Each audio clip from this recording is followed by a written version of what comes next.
नमस्कार to all of you. मैं श्रवण सिंह राठौड़ आप सभी का एजुकेशनल अड्डा यूट्यूब चैनल पे स्वागत करता हूं। तो स्टार्ट करते हैं आज का फर्स्ट क्वेश्चन। और फर्स्ट क्वेश्चन ये रहा आपके सामने। ऊँटों के देवता के रूप में कौन से लोक देवता प्रसिद्ध है? ये क्वेश्चन मोस्ट रिपीटेड क्वेश्चन है और रिसेंटली लाइब्रेरियन 2019 में भी पूछा जा चुका है। तो आपके ऑप्शंस हैं मेहाजी मांगलिया, बाबूजी राठौड़, तेजाजी या फिर हड़बूजी साकला। तो डियर फ्रेंड्स, इसका करेक्ट आंसर रहेगा बाबूजी राठौड़, ऑप्शन नंबर बी। बाबूजी राठौड़ से संबंधित एक्स्ट्रा फैक्ट आपको ये याद रखना चाहिए कि बाबूजी राठौड़ को मारवाड़ में सर्वप्रथम ऊँट लाने का श्रेय दिया जाता है। देवासी समाज के लोग इन्हें अपना आराध्य देवता मानते हैं। बाबूजी राठौड़ को रावसिहा का वंशज माना जाता है और लक्ष्मण का अवतार माना जाता है। नेक्स्ट, मेहाजी मांगलिया भी ऑप्शन में, इनसे रिलेटेड भी आपको फैक्ट याद रखना चाहिए कि मेहाजी मांगलिया इनका प्रमुख मंदिर है वो बापीणी गांव जोधपुर में स्थित है और इनके घोड़े का नाम किरण काबरा था। और इनका जो भोपा होता है उसकी कभी वंश वृद्धि नहीं होती है। तेजाजी से संबंधित आपको मुख्य फैक्ट ये याद रखना है कि इनकी कर्मस्थली है वो है बासी दुगारी बूंदी और अजमेर के लोक देवता के रूप में इन्हें ज़्यादा पूजा जाता है। और हड़बूजी साकला, इनसे संबंधित फैक्ट ये याद रखना है आपको कि हड़बूजी साकला जो बाबा रामदेव जी हैं उनके मौसेरे भाई थे और इन्हें शकुन शास्त्र का ज्ञाता माना जाता है। और ये बैलगाड़ी इनके रखा करते थे जिसे सियार या सिया नाम की बैलगाड़ी ये रखा करते थे। नेक्स्ट क्वेश्चन, भटनेर दुर्ग कहाँ स्थित है? तो आपके ऑप्शन है बीकानेर, चित्तौड़गढ़, हनुमानगढ़ या डूंगरपुर। तो डियर फ्रेंड्स, इसका करेक्ट आंसर रहेगा Hanumangarh, option number C. Bhatner दुर्ग राजस्थान का सबसे प्राचीन दुर्ग भी माना जाता है और भटनेर दुर्ग का निर्माण भूपत भट्टी ने करवाया था।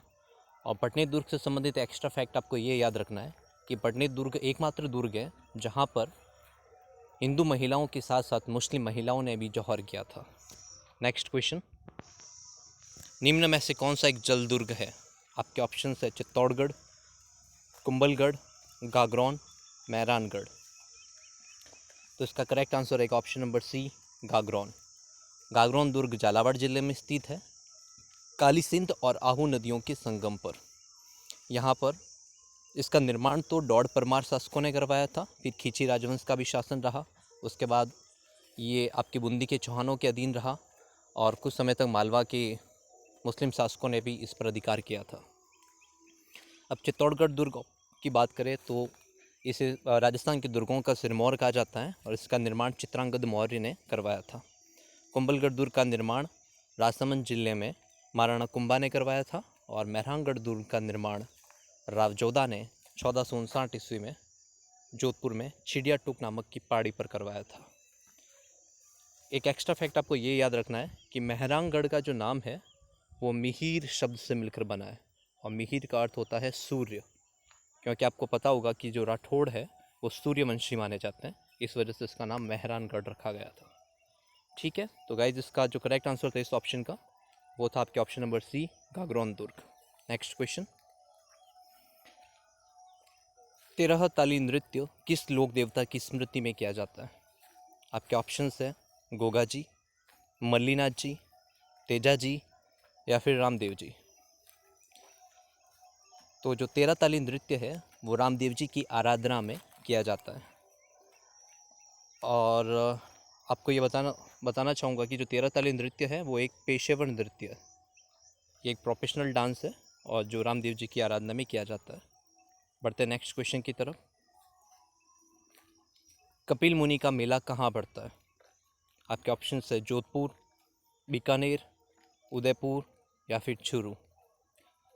तो फ्रेंड्स, इसका करेक्ट आंसर रहेगा ऑप्शन नंबर बी, बीकानेर। तो जो कपिल मुनि है जिन्हें सांख्य दर्शन का जनक माना जाता है, उनका जो मेला पड़ता है वो है कोलायत, बीकानेर में, कोलायत झील के पास में बीकानेर में पड़ता है। और इनका जो मुख्य मेला होता है वो आपकी कार्तिक पूर्णिमा के दिन होता है और यहाँ पे दीपदान की जो परंपरा है वो ज़्यादा फेमस है। बढ़ते नेक्स्ट क्वेश्चन की तरफ।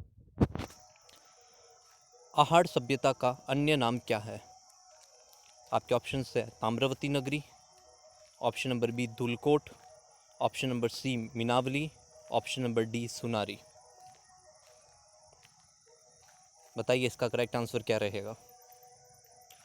तो इसका करेक्ट आंसर रहेगा आपके option A and option B, दोनों ही करेक्ट है। क्योंकि जो आहट सभ्यता थी एक ताम्रयुगीन सभ्यता थी, इस वजह से इसे ताम्रवती नगरी भी कहा जाता है।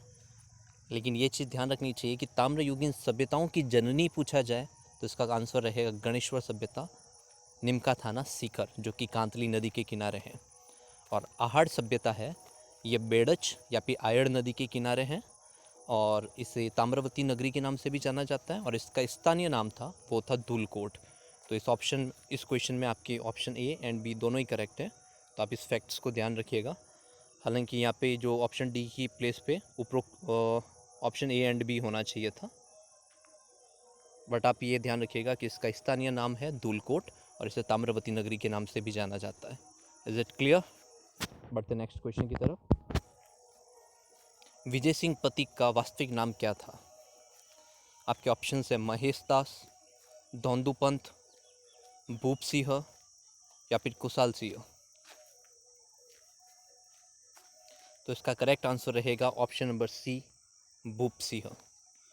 विजय सिंह पथिक, जिन्हें राजस्थान में किसान आंदोलनों का जनक माना जाता है, उनका वास्तविक नाम भूप सिंह था, और इन्होंने ही सर्वप्रथम राजस्थान में किसान आंदोलन की शुरुआत करी थी और बिचौलिया किसान आंदोलन का नेतृत्व करा था। और विजय सिंह पथिक हैं, पथिक इनकी उपाधि है, वैसे उनका मूल नाम तो भूप सिंह था, और यहाँ पे ये वेश बदलकर अपना नाम बदलकर राजस्थान में रह रहे थे। एक बार क्वेश्चन आरपीएससी ने पूछा था कि विजय सिंह पथिक किसके आग्रह पर राजस्थान में आए थे, तो इसका आंसर रहेगा रास बिहारी बोस के कहने पर। ठीक है, बढ़ते नेक्स्ट क्वेश्चन की तरफ। मारवाड़ी बोली के साहित्यिक रूप को किस नाम से जाना जाता है? आपके ऑप्शन है डिंगल, पिंगल, मेवाती या फिर बागड़ी। तो इसका करेक्ट आंसर रहेगा option number A, Dingal. Option number A, Dingal. तो जो मारवाड़ी बोली है इसकी कई उपबोलियाँ हैं। अगर साहित्यिक रूप पूछा जाए तो साहित्यिक जो रूप है उसे डिंगल के नाम से जानते हैं, और जिसे चारण जो कवि थे अपने साहित्यों में इस्तेमाल करते थे, और जो भाट कवि है उनकी जो साहित्यिक भाषा थी वो थी पिंगल। आपको याद होगा कि डिंगल का जो हैरोस है वो बीकानेर के राजकुमार पृथ्वीराज राठौड़ को कहा जाता है। ठीक है, एक उड़ना राजकुमार भी है जो कि कहाँ के राजकुमार थे? मेवाड़ के राजकुमार थे। बढ़ते नेक्स्ट क्वेश्चन की तरफ। हाँ, एक फैक्ट और आप याद रख सकते हैं कि जो बागड़ी है इसे भीली बोली के नाम से भी जाना जाता है। नेक्स्ट क्वेश्चन, चारण किस देवी को अपनी कुलदेवी के रूप में पूजते थे? चारण किस देवी को अपनी कुलदेवी के रूप में पूजते हैं? ऑप्शन ए दुर्गा माता, ऑप्शन बी बाण माता, option C Karni Mata, option D शिला देवी। तो इसका करेक्ट आंसर रहेगा आपके ऑप्शन नंबर सी, यानी करणी माता। करणी माता का मुख्य मंदिर है वो बीकानेर के देशनोक में स्थित है। इन्हें चूहों वाली देवी और डोकरी माया के नाम से भी जाना जाता है। इनका वास्तविक नाम रिद्दुबाई था, और ये चारण राजवंश की कुलदेवी मानी जाती है। साथ ही साथ ये बीकानेर के राठौड़ राजवंश की आराध्य देवी या इष्ट देवी के रूप में भी पूजी जाती है। ठीक है, और मैरांगढ़ दुर्ग की जो नींव है वह भी करणी माता ने ही रखी थी। करणी माता के मंदिर में सफ़ेद छुए पाए जाते हैं जिन्हें काबा के नाम से जाना जाता है। बढ़ते नेक्स्ट क्वेश्चन की तरफ। आपका नेक्स्ट क्वेश्चन है, तिलवाड़ा पशु मेला किसकी स्मृति में आयोजित होता है? आपके ऑप्शन है तल्लीनाथ जी, मल्लीनाथ जी, या फिर तेजा जी, या फिर हड़बुजी सांकला। तो इसका करेक्ट आंसर रहेगा ऑप्शन नंबर बी, यानी मल्लीनाथ जी। अब तिलवाड़ा पशु मेला है ये आपके बाड़मेर ज़िले में लूनी नदी के किनारे तिलवाड़ा नामक गांव में पड़ता है।